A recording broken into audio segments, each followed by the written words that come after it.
So we're getting ready to pour the pump house, the pool pump. That's the intake, water intake. Put a valve in there, and that's to fill the pool right there. There'll be a valve right there you turn on to fill the pool. This is the return. So this will go back to the pool once it's gone through the filter. The pump pumps through the filter and the chlorinator. And then these are, I got two bottom drains. These are both bottom drains. There's only one bottom drain, but I pulled two tubes completely all the way to here in case one gets clogged or something happens to one and you need to eliminate it. Then you don't have to dig under the pool to try to figure something out. You've got an extra bottom line. It's one of those potentially catastrophic things that you can plan for. And then this is the skimmer. So I figured that the pump is going to be here. These three lines are going to come this way. They're going to connect into the pump, come out of the pump into the filter, and then out of the filter into a chlorinator, and then this will connect to this. So that's just about ready. It's ready to pour now. Out here we've cut in to put a shower here. We've figured this is a better spot for a shower. We had a shower down there, but the way it turned out, it was a bit close to the stairs. I think we're going to do like a foot wash station there instead. So when you're walking up, you can wash your feet coming up or down from there. And this will be a better spot for a shower. Put a shower heading up here. And we got the little deck built. It's not cleaned up and finished yet, but that's built. And we've got these poured also. They're not finished either. So yeah, things look pretty unfinished. But once this gets the white skim coat and that gets cleaned off, that gets a white skim coat, this gets paint. This gets like a type of coralina.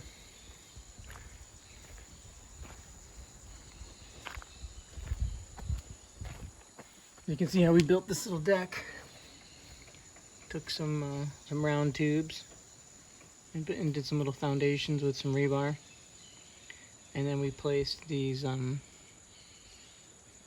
like 2.5 by 6 pieces of very water resistant wood. Placed them on there. You can see under there. And then just hung it out a bit. This kind of looks nice.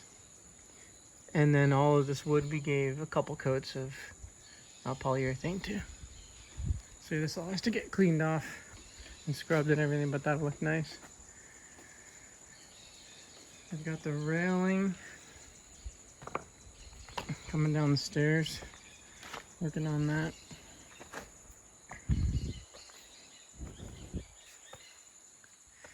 And the other thing we're doing is we decided to pour the entrance because it's a bit of a steep entrance. It's not too bad, but it is. Like a 2-wheel drive car would have a tough time, so we're gonna bring in a concrete truck. I did a large I poured like the whole road of a condominium last year. It was like a kilometer. It had a bit of a leftover.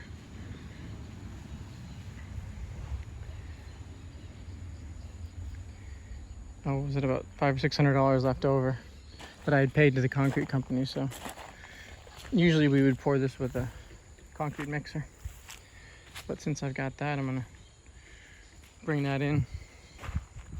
And they bring in 6 cubic meters, and I figure that's about what this is.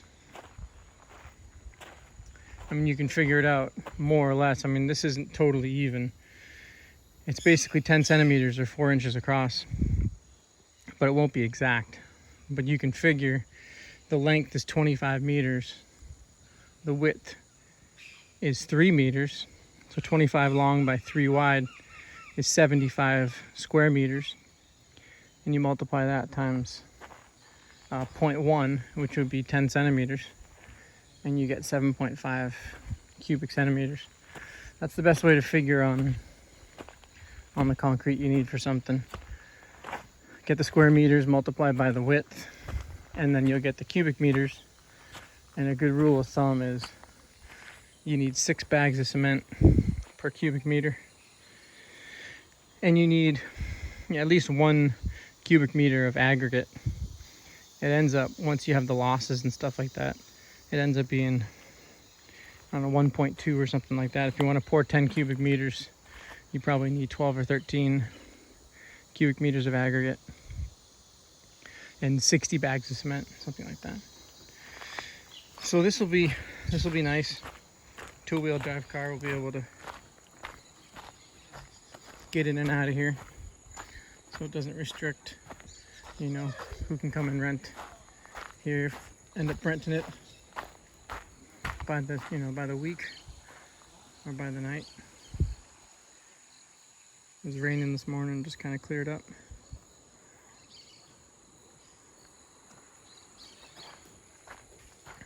Guys just came back from having a coffee break. Usually 3 o'clock in the afternoon is coffee break.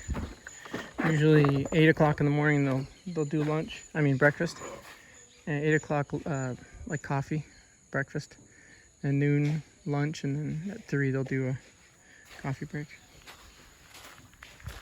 So we've got these all pretty much all tightened up, all finished up. So the water that comes down here is gonna obviously come in here and then go across the road and out. Starting to get more of a finish on the paint and the trim. This trim piece was put in a few days ago, and this was detailed. The paint detail was done up on the top. So that's, I think it's looking pretty nice. There'll be an AC unit here and an AC unit there. I'll break up that wall a little bit. Got a trusty little friend. And yeah, that's most of what's been happening. These gutters got put in on the back. And there's a lot of water that comes down off the road right here. So we built this catch basin right here. So this will catch water from the gutters, from here, and from up there, and send it all out to the jungle. There's the plate compactor we use for, today we used it for flattening out the road, getting it ready. So that's about it on the inside. Not too much is new. Just, they're doing the detail work up on the top, so it looks a lot more finished. Up to where the roof, the ceiling hits the walls. That's looking good. So next week, hopefully this roof will arrive. The roof down there, we'll put that roof in. Work on getting the pool filter and everything installed. I got to go pick up this coral stone for the edge. Clean this up and attach those floorboards. And next week, I'm not sure if we're gonna wait or not. Next week we may or may not do the white skim coat on this.